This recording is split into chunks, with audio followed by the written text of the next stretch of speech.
19th Century Charitable Association. That's what we're called, and our mission is strengthening our community through learning, giving, and sharing our landmark building. I am Judy Eckberg, and I'm the chair of the Social Science Committee.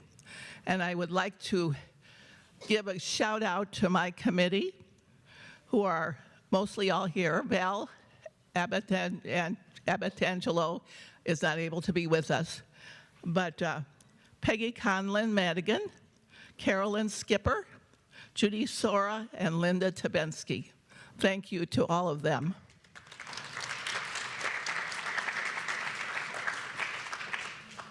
And now I'll talk about our speaker. Janet Vogel's love of Chicago history began with her third grade social studies class.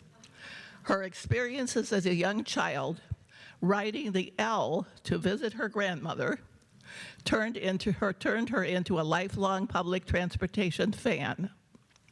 She came on the Metro today, but anyway.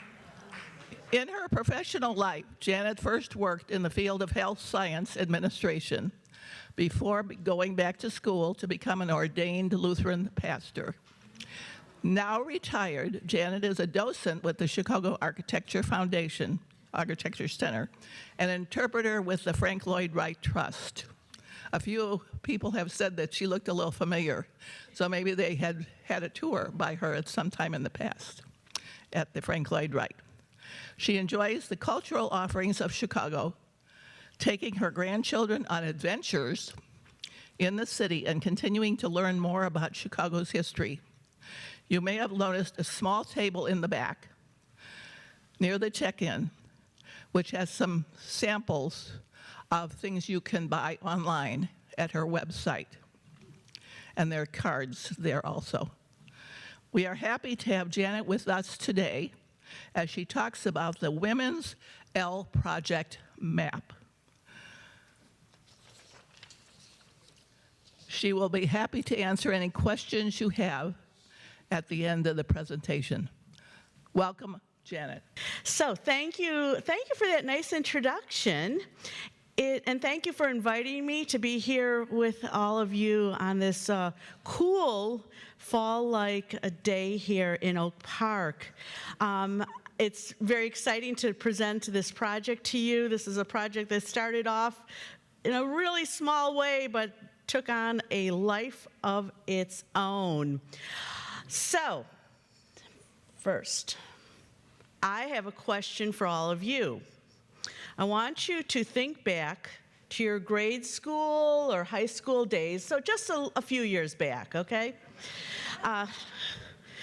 What American women did you learn about in history class? Anybody? Anybody? I heard Clara Barton. Anyone?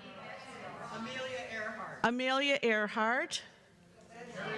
Betsy Ross. Okay, she sewed a good flag.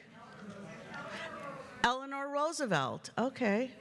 All right, how about any Chicago women that you learned about in history or social studies class? Jane Addams. Okay. All right. The Everly Sisters. What class were you in? So, well,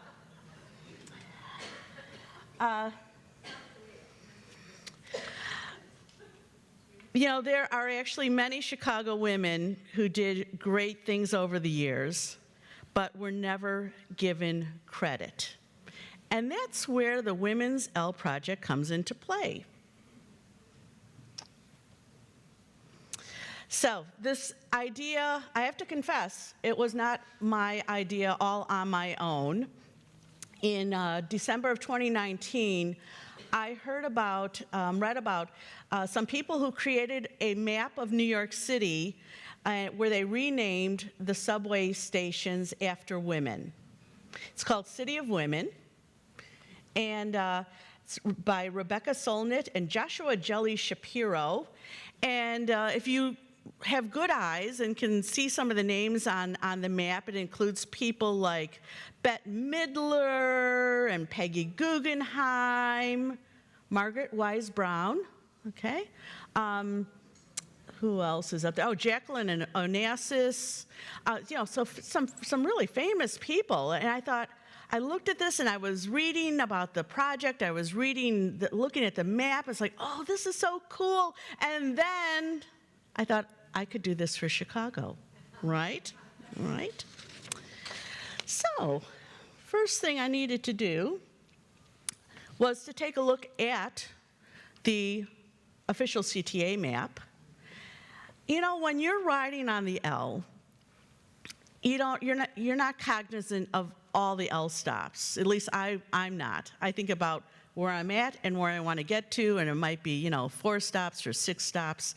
In reality, there are a lot of L stops in Chicago, 141 of them to be specific. So initially I thought, well, I'll do something like what the New York people did and have a map with celebrity, types of people, women associated with Chicago who are famous. Oprah, of course. Michelle Obama, of course. Kim Novak, did you know she's from Chicago? Yeah. Tina Fey spent all those years at Second City, Jennifer Hudson, and then some other well-known figures like Jane Addams and Frances Willard, Gwendolyn Brooks, Lorraine Hansberry. And here's what happened. As I was learning about those people, doing research, I started going down some rabbit holes and discovering other women who I'd never had heard of, but who did amazing, amazing work. They just were not given the recognition due to them. I also discovered some women who are alive today, are contemporary women, who are, again, also, incredible work, but not getting the recognition they deserve. So I pivoted from focusing on famous Chicago women, or women somehow associated with Chicago who are famous, and I wanted to focus on women who made or are making a difference in the lives of Chicagoans and people beyond Chicago as well. Now, at first, this was a personal project, a mental exercise. And then, as I'm discovering all these women who I've never heard of, I was telling my friends and family members about them. It's like, oh, let me tell you about so-and-so. She's got this great story. And they said, you know what, you should make this project, actually make it into a map, into a poster that people can buy, because this is such a great idea. So I did. Whoops. With the help of a really talented graphic designer. Her name is Jessica Savage. She is from Chicago, from the North Side. As we were talking about creating this map, this poster, it became apparent that I needed to figure out exactly what is this project about. What's like what we call a mission statement. And here's what I came up with. The Women's L Project honors Chicago women who accomplished transformational work in the fields of social work, justice, business, education, the arts, literature, politics, and science.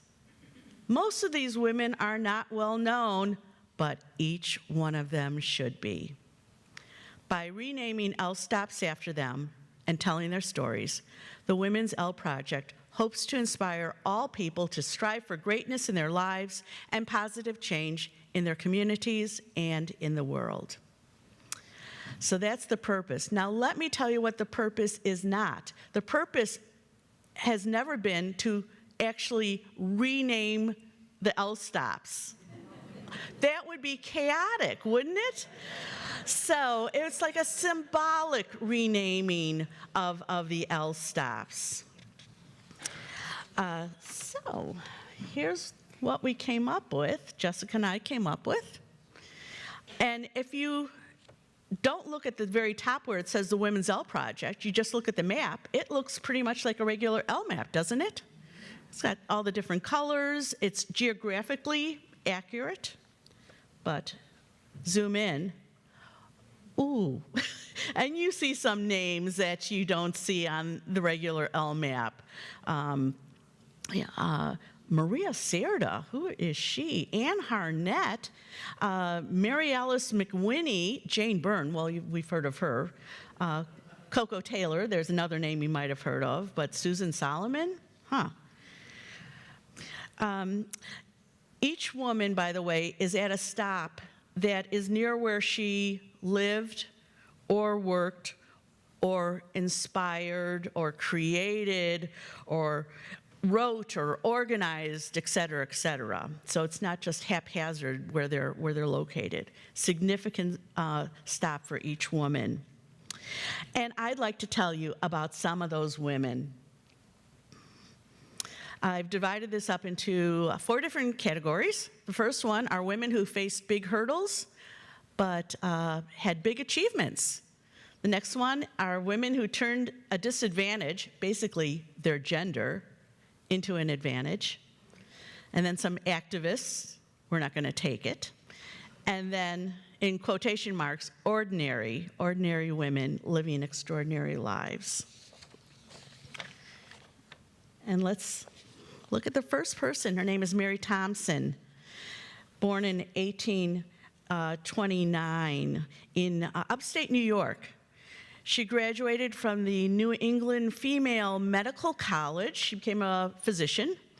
She came to Chicago in July of 1863. She worked at a medical facility that was established by the federal government that treated Union Civil War soldiers who had been injured. When that facility closed, Mary Thompson applied to be on staff at, there were at that time 2 hospitals in the city of Chicago, and she applied to be on staff at both of them. And guess what? Guess how many admitted her to staff? You are right, 0.0. No, we don't have lady doctors here. So Mary Thompson did what she had to do. She opened up her own hospital. Yeah, wow, and exclamation point. She opened up the Chicago Hospital for Women and Children. Now, this was a small hospital, like an 8-bed hospital in a building that had been a house downtown Chicago. She still, she needed money. She got funding from wealthy Chicago women who supported her, so that was good. She later moved a little further north to what we'd call like the River North neighborhood, and to a larger building, a little bigger hospital, and then tragedy struck. 1871, the fire. So then she, after the fire, she decided to move a little further west, and you know where the medical district is, where Rush and U of I hospitals are at. She built a hospital, moved her hospital for women and children out in that area. Let me just show you. So this is a bigger building, bigger hospital. So at Adams and Paulina Streets. Go back to Mary Thompson. She also co-founded the Chicago Women's Hospital Medical College with the aim of helping women who wanted to go into medical careers. 30 years after Mary Thompson opened up her hospital, that was in 1865 was when she opened it up. In 1895, she died after a short illness.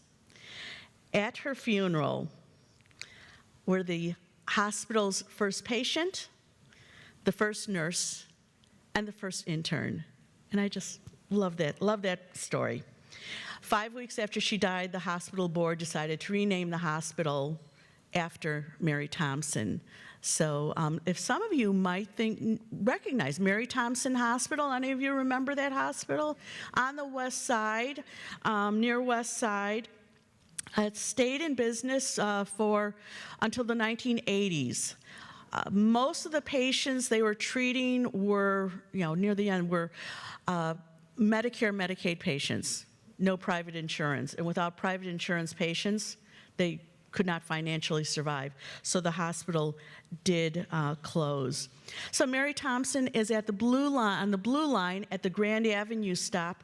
That is near, just a few blocks away from where her hospital number 2, the one that burned down in the fire, where that was at. So she faced some good-sized hurdles, but boy, oh boy, big achievements. Our next person is Janet Harmon Bragg, born in 1907. She went to school to become a registered nurse, but what she always wanted to be was a pilot. So while working as a nurse in the city of Chicago, she enrolled at the Curtis Wright Aeronautical University, which was the first aeronautical or accredited flight school in the Midwest that would admit black students, and the first to hire black instructors as well. She graduated, she had her private pilot's license, and then she worked as an instructor at Curtis Wright. During World War II, Janet Harmon Bragg applied to become a WASP, a member of the Women's Air Force Service Pilots. But she was not admitted because she was black. Well, she enrolled in the civilian pilot training program down in Tuskegee Institute. She thought, well, if I can't be in the WASP member of that group, I'll get a commercial pilot's license and fly commercial flights. So she passed every flight test with, honors, but she was not given a license because she was a female. She just could not win.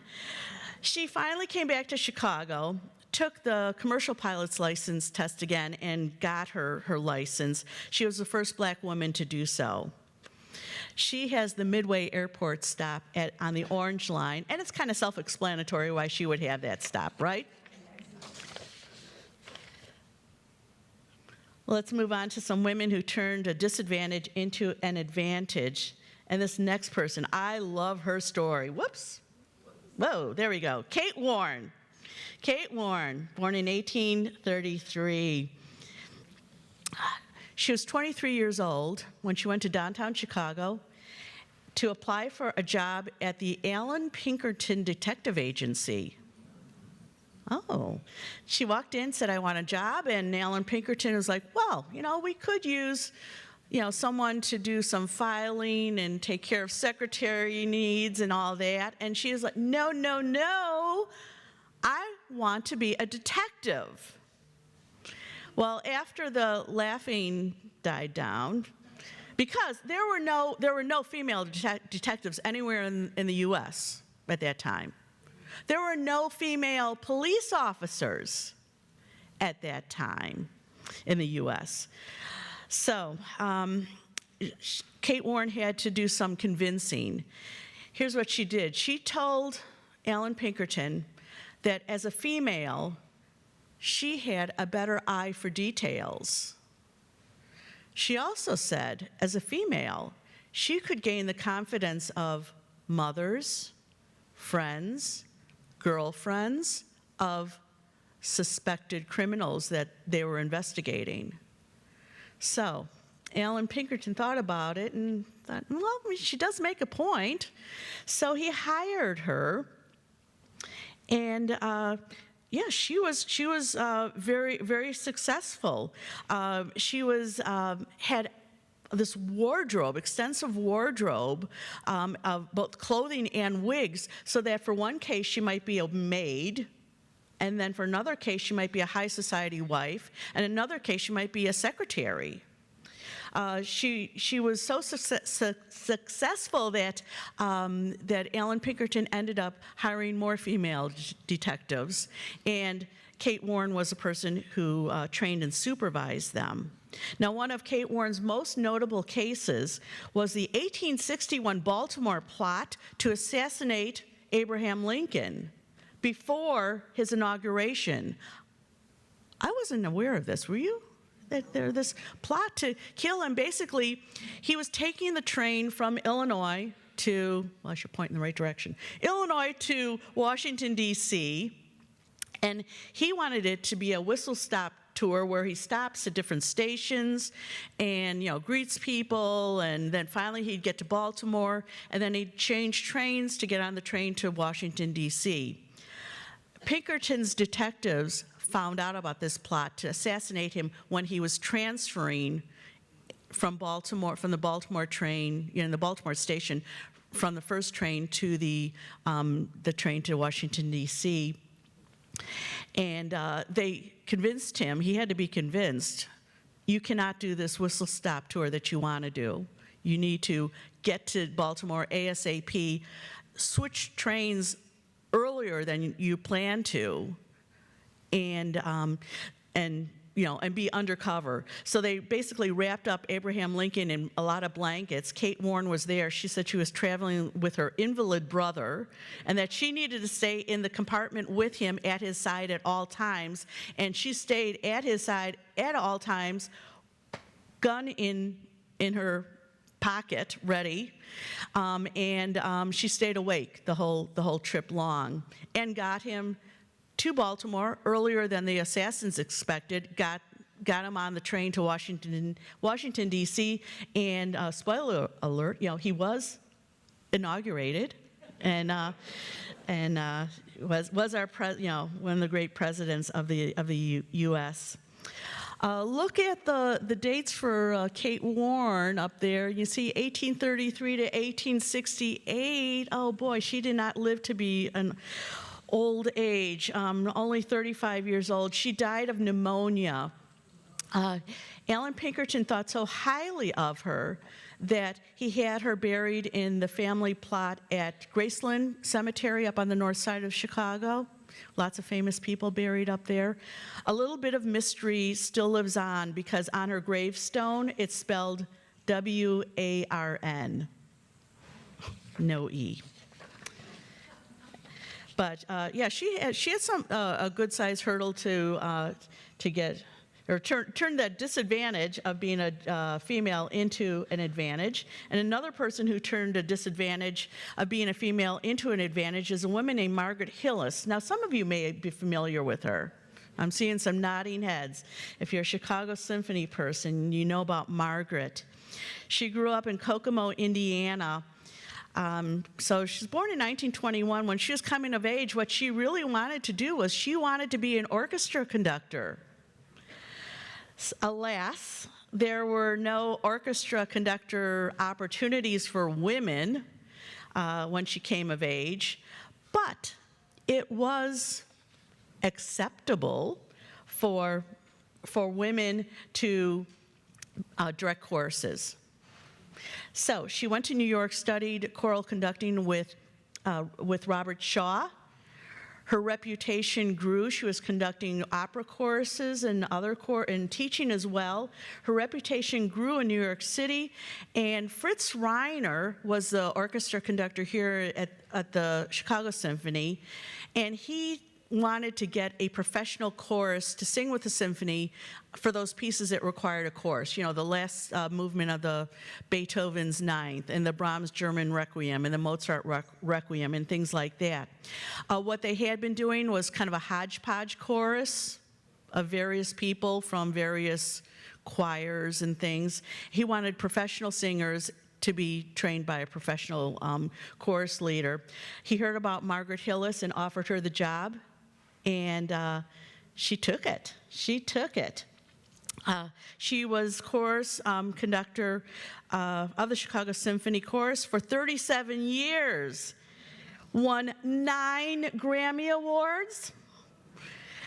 Her dream of becoming an orchestra conductor finally came true when she became the conductor of the Chicago Civic Orchestra, which is considered the training orchestra for the Chicago Symphony, and a very fine orchestra in their own right. She appeared as guest conductor at many different orchestras throughout the U.S., and she was the first woman ever to conduct the Chicago Symphony Orchestra. So hurrah for Margaret. She has a stop, Adams and Wabash, the loop stop. So this is where we have the elevated loop up there at Adams and Wabash, which is only, about a block away from, I still call it Orchestra Hall, but Symphony Center is the correct name. Yep. Where's Aaron? I did something. Let me see. There we go. Okay. So let's move on to some activists now. We're not going to take it. First one is a woman named Lucy Parsons. Has anyone heard of her? Maybe? Okay. Born in 1853 in Texas. Her parents were of African, Mexican, and Native American descent. She married a white gentleman named Albert Parsons, whose name you might be thinking, I think I've heard that name. They moved to Chicago in 1873, and here she opened up a dress shop. She became acquainted with factory workers, garment workers. She hosted meetings of the International Ladies Garment Workers Union. She co-founded the International Working People's Association in 1883. Her husband was an activist, and she got into the whole activist movement as well. She wrote articles for radical publications that's stirred workers across the country to go on strike in order to get an 8-hour workday. Now, there was an event in Chicago that happened where some unarmed strikers were wounded and killed by police. After that, some radicals held a meeting at Haymarket Square. You might have heard about that. Police disrupted that meeting, and a bomb was thrown at the police officers. 7 were killed. Lucy Parsons' husband was among those arrested and charged with killing the police officers. In actuality, he wasn't present at that meeting, but he was arrested, he was charged, and sentenced to death. Lucy Parsons went to visit her husband while he was in jail just before his execution, before his hanging. One last time, she brought along their children, and she didn't get to say her goodbye to him, though, because the police arrested her. They put her in a jail cell, stripped her naked, put her children in her with a jail cell, and kept her there until after her husband died. They did not want her present for that hanging. Well, Lucy continued her work, her activist work in Chicago. She was routinely arrested for selling copies of her pamphlet entitled Anarchism. Yeah, that will get you arrested. Besides speaking to local groups here in Chicago, she actually addressed the Social League of England. And she was a speaker at the founding convention of the Industrial Workers of the World. And she was the editor of the Industrial Workers of the World newspaper called The Liberator. In that newspaper, she began to address women's issues, including access to birth control. She also took on issues of hunger, unemployment, and she organized marches with thousands of protesters. Look at her birth and death dates. She lived to be a ripe old age, 89 years old. But here is something I find just incredible. When Lucy Parsons died at the age of 89, the FBI confiscated her library of over 1,500 books, as well as her personal papers. They wanted to silence this radical woman. So Lucy Parsons is at the Belmont Stop Blue Line, which is only a few blocks from where she and her family lived. Well, another activist. Some of you may have heard of this one. Florence Scala. Florence Scala, born in 1918, daughter of Italian immigrants, grew up in the Little Italy neighborhood of Chicago.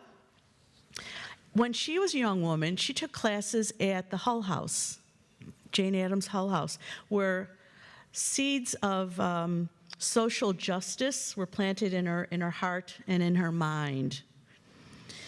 She continued to live in Little Italy her whole life long. She got married, but then the neighborhood was about to change. In the 1960s, the University of Illinois wanted to build a campus up here in the Chicago area, somewhere here. The prime place, the place that U of I really wanted, it was just a little ways west of here. You know where Loyola Medical Center is, okay? And across the way is like the forest reserves in Miller Meadow. That was where U of I wanted to build. But Mayor Richard J. Daley wanted them to build in the city. So Mayor Daley gave them a large parcel of land in the Little Italy neighborhood. The residents of Little Italy were surprised, stunned, angered by this, and so they started marching in protest with Florence Scala leading the way. They had a sit-in at City Hall. Sadly, all their efforts were ineffective, and U of I ended up building, actually Florence Scala, I forgot one point, she actually had a lawsuit against the city of Chicago that went all the way up to the Supreme Court. The Supreme Court declined to hear the case, and the campus was built. Well, she lost that battle, but she knew there would be more battles to fight, so Florence ran for a seat on the Chicago City Council, and guess what? Mayor Daley had an opponent against Florence, and that opponent was a person who won. Let's see if this works out. There we go. There's a quote from Studs Terkel. I love this quote. She tried to save the soul of Chicago. It was a glorious sight. Well, if you can get Studs Terkel to say that about you, you know you've done some good. So, a wonderful, wonderful activist. And moving on to some ordinary women living extraordinary lives. These women who never planned on, doing anything special other than, their regular work and wife and mother maybe, but did some amazing work. First one is Hazel Johnson. When Hazel Johnson and her husband moved to the Chicago's Altgeld Garden neighborhood on the south side, she didn't know that this new public housing development there had been built over a toxic dump. She did realize, though, that something was not right when her husband was diagnosed and died of cancer at a really young age. And then she heard that, so-and-so who lives 2 blocks over, also diagnosed with cancer. And so-and-so also, another block in that direction, diagnosed with cancer. And all these people are getting cancer in their neighborhood. It's like, what is going on? So she started doing some investigation, and Hazel learned that their neighborhood was surrounded by 50 landfills, 250 leaking underground storage tanks, incinerators, sewage treatment facilities, and paint factories. They were living in a toxic donut. So in 1979, Hazel Johnson founded People for Community Recovery, which educated residents about urban environmental issues and which fought environmental racism. I mean, environmental racism is a term, I think I only heard about this maybe 4 or 5 years ago. That I became acquainted with this. And but here she was back in the late 70s, early 80s, addressing that. Hazel Johnson is known as the mother of the environmental justice movement. She received the 1992 President's Environment and Conservation Challenge Award. And in 1994, she was part of a group of activists who worked to have President Bill Clinton sign an executive order on environmental justice. She has the 95th Street stop on the Red Line. That's the stop that's furthest south on the Red Line. It's not actually close to where she lived, but it's the closest stop to where she lives. So that's the stop that she has.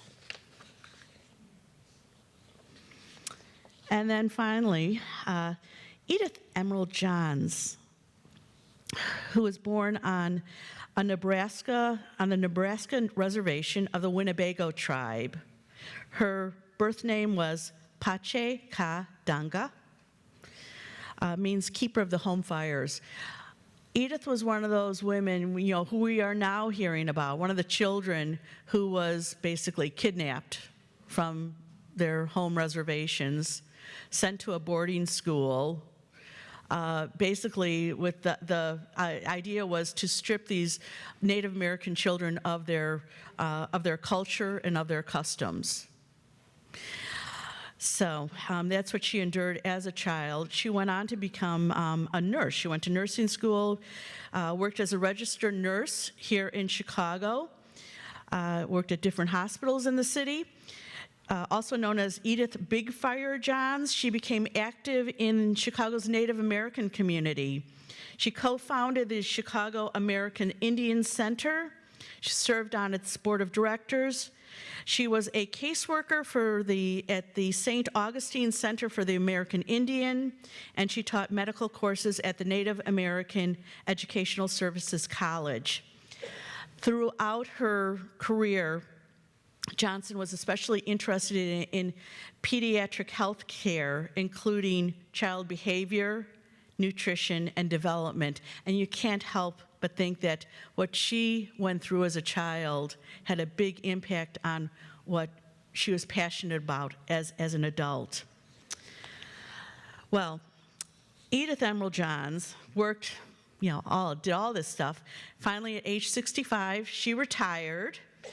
Did she put up her feet and take Calgon baths and eat bonbons for the rest of her life? No. At age 65, Edith Emerald Johns joined the Peace Corps. She had a 2-year assignment in the West Indies where she provided medical services. She returned to Chicago, where she volunteered at the Pacific Garden Mission's homeless shelter. She volunteered as a Cook County court watcher, very interested in justice issues, and she volunteered with the O'Hare Airport Travelers and Immigrants Aid, where she assisted with infants arriving for adoption, also with runaways, and also with immigrants who were in need of help once getting to O'Hare. She has the Rosemont stop on the Blue Line, which is one stop away from O'Hare Airport. So I've been talking about people from the past, but there are some amazing women living today who are also on the Women's L Project map, including, up at the top, we have Jeannie Gang, architect. And then we have a woman named Nancy Garcia Loza, a playwright. Next is Sandra Cisneros, House on Mango Street, okay, author. Teresa Fraga, a community organizer. Rachel Barton Pine, a concert violinist. Blonde woman with a Channel 2 microphone in front of her is Emma Lozano, an activist in Pilsen.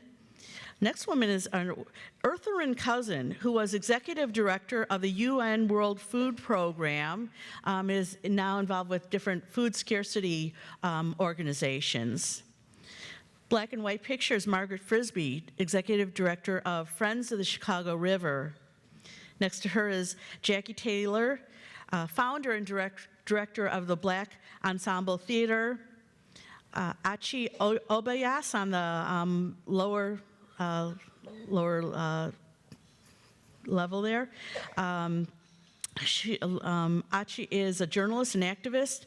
And then the next person is Hema Rajagopalan, who's the founder and director of the Natya Dance Theater. And then finally, Eve Ewing, who is a sociologist, professor at University of Chicago, a poet, an author, and more. And she's not even 40 years old yet.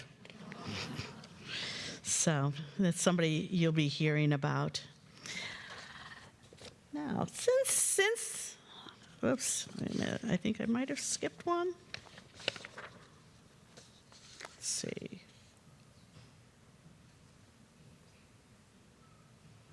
Well, before I get to this slide, let me tell you one more thing. Since we're here, I'm here in Oak Park area. You know, got to talk about some of the people who are on the L project, who are on the lines. The Green Line, Blue Line stops here in Oak Park and Forest Park. Green Line, first person we have is Isabel Wasson at the Harlem stop. Isabel Wasson was the first female ranger at Yellowstone. She was also one of the first female petroleum geologists in the world. At the Oak Park's Green Line stop, Marion Monty Griffin, architect, one of the first female licensed architects in the world. She was over at the studio of Mr. Frank Lloyd Wright, and I am sure that Mr. Wright learned as much from Marion Monty Griffin as she learned from him, but I doubt that he would admit it. The Blue Line stops, we got 3 of them. First one, Forest Park. A contemporary woman named Rebecca Gilman, who is an award-winning playwright and professor. She just hit a new play just opened at the Goodman Theater by Rebecca Gilman, and it's getting great reviews.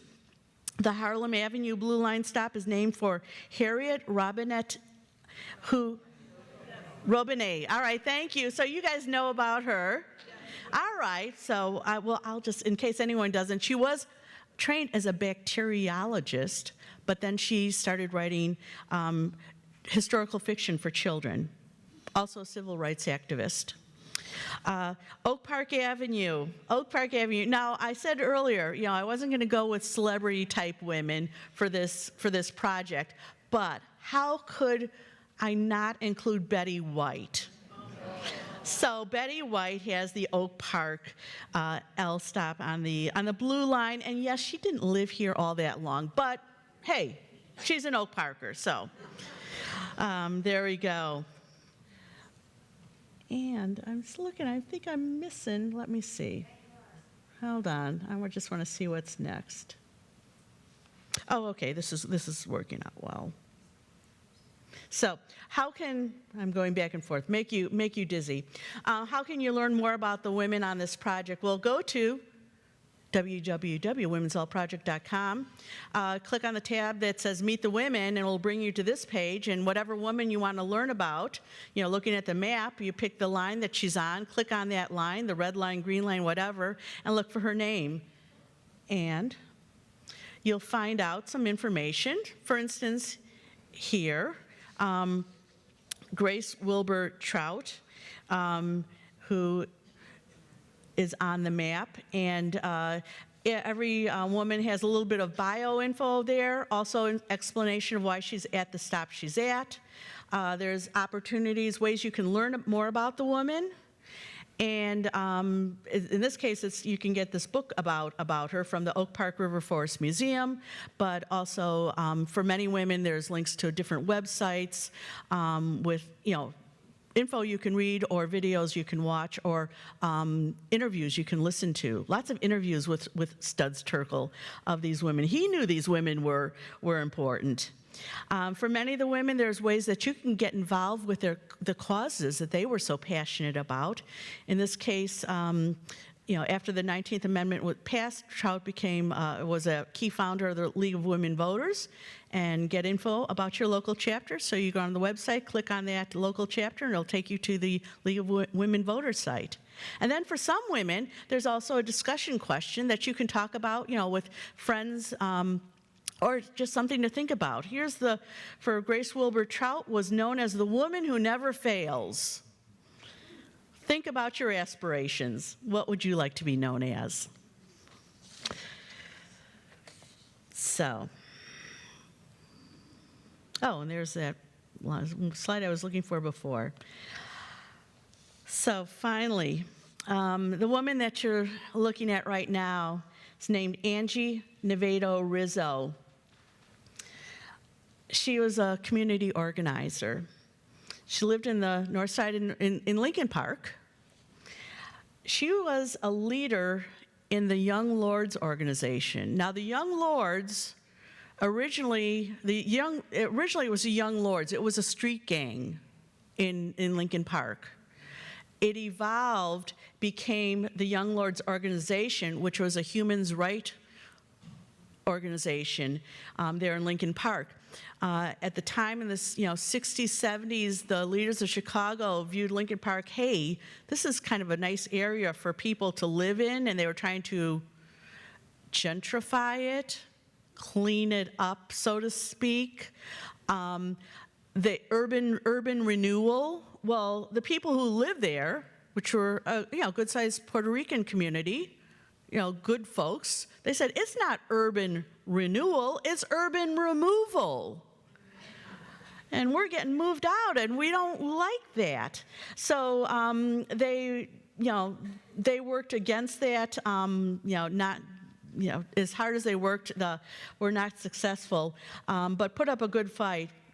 Angie Nevado Rizzo got involved with the organization, first looking at women's issues, and then taking charge in overall leadership. When the leader of the Young Lords organization was arrested and convicted in prison,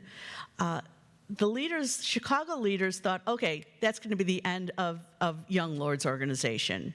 The whole organization will just die out. Well, Angie Nevado Rizzo took over the reins, and she kept the organization going. While I was researching her, I got in touch with her daughter, Kathy Adorno Santino, and who provided me with this picture and some more information, and what was, quite a joy to talk to and correspond with. And she said this: "Thank you for your interest in my mom. I hope someone else sees the hero that I loved dearly." And all these women on the map are heroes. And at the same time, they were, also family members, and friends of folks who loved them dearly. And I will end with that nice story. And I am happy to take questions. And thank you for your kind attention. So, questions.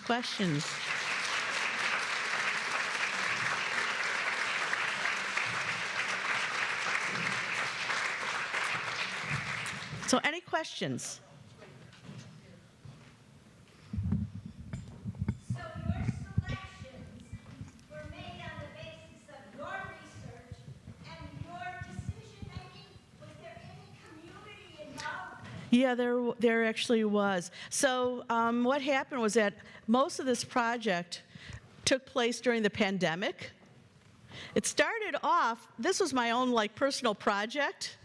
And then, it grew, and I was limited to where I could get information. It was via the internet and our phone and email and all that. So, but I did get input from community organizing folks, college professors as well, and then Chicagoans. To get the real life Chicagoans to get their input as well. So that's where the names came about from. But also lots of those people who I found out by accident. Oh, there's a question over there.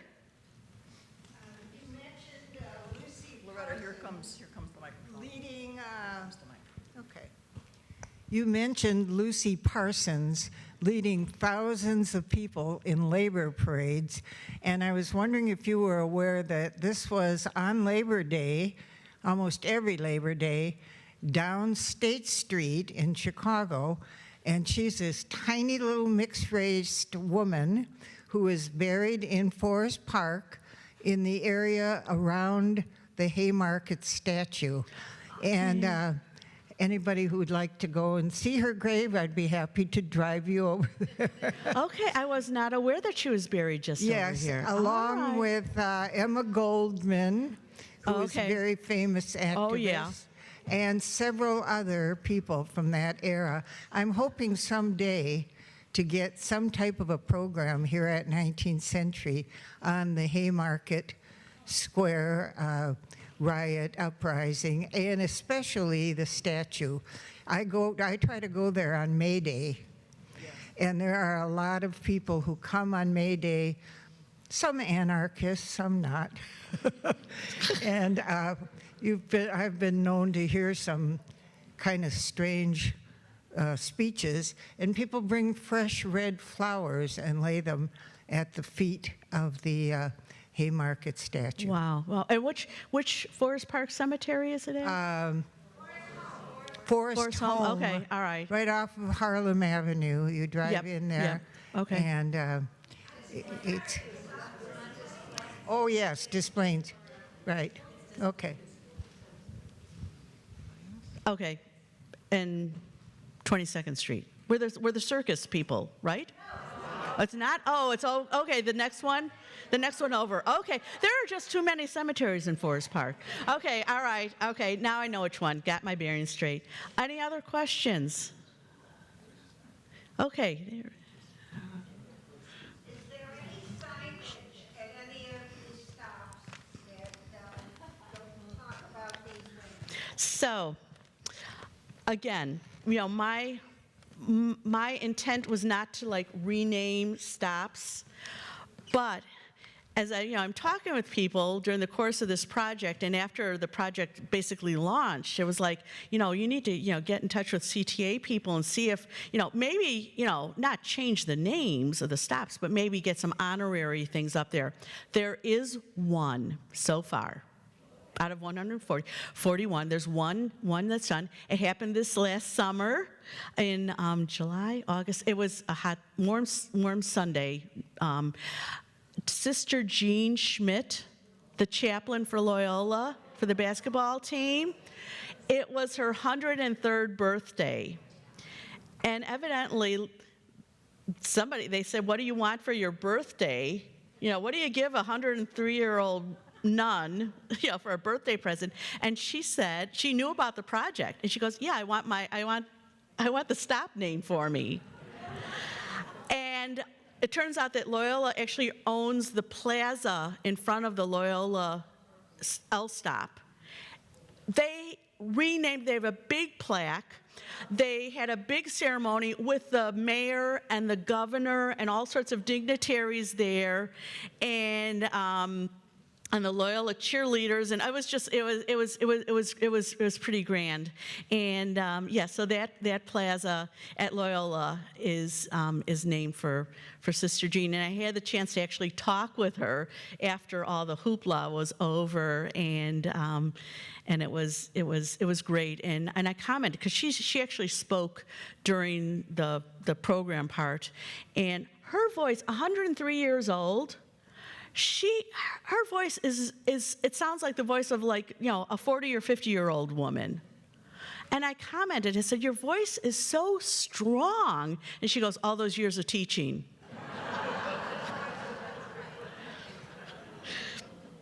But that one, so we have one down, 140 left to go. And the CTA does know about the project and actually, have said complimentary things about it. So, so we'll see what we can do. Thank you. Thank you.